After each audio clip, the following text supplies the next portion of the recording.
La promesse de la plénitude du Saint-Esprit est pour moi. Je l'accepte de la main de Jésus.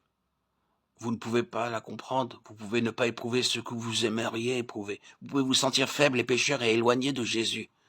Mais vous devez venir à lui et dire, et vous avez le droit de le dire, cette promesse est pour moi. Êtes-vous prêt à le faire? Êtes-vous prêt à saisir par la foi cette promesse et l'amour de Jésus? Lorsqu'il dit, vous serez baptisés du Saint-Esprit dans peu de jours. Acte 1:5.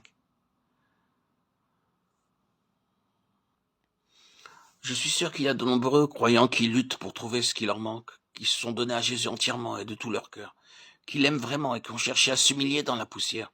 Mais ce qui leur manque, c'est qu'ils n'ont pas appris à dire simplement « il l'a promis et il le fera ».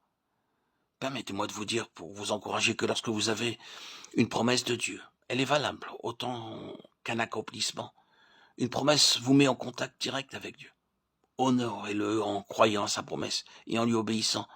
Et si vous avez encore besoin de quelques préparations, Dieu le sait, et s'il y a quelque chose qui doit vous être révélé, il le fera.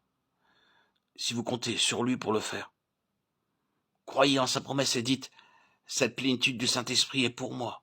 Je la désire ardemment. Donne-moi, Seigneur, ton esprit de vérité, que je puisse vivre quotidiennement en sa présence. S'appuyant sur cette promesse, les disciples attendirent unis dans la prière. S'attendre à Dieu dans la prière. Ils attendirent, ils prièrent, tous d'un même accord. La prière et la supplication montèrent à Dieu avec les louanges. Ils comptaient que Dieu, du haut des cieux, allait faire quelque chose. C'est là une leçon dont nous devons saisir l'importance. Je trouve des chrétiens, et j'ai fait moi-même cette expérience, qui lisent la parole de Dieu et la comprennent, qui réfléchissent, qui souhaitent, qui désirent demander, qui désirent s'emparer, qui désirent obtenir, et qui cependant n'obtiennent point ce qu'ils souhaitent. Et pourquoi?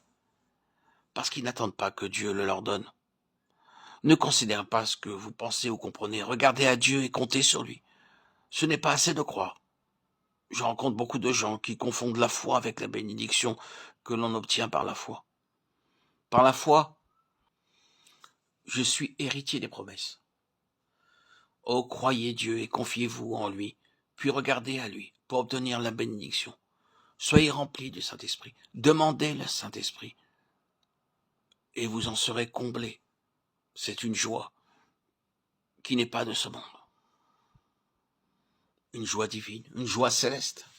Oh Christ, remplis-moi du Saint-Esprit. Je te donne tout. Accepte mon offrande. Donne-moi de recevoir, Seigneur Jésus-Christ, Dieu vivant, ton Saint-Esprit.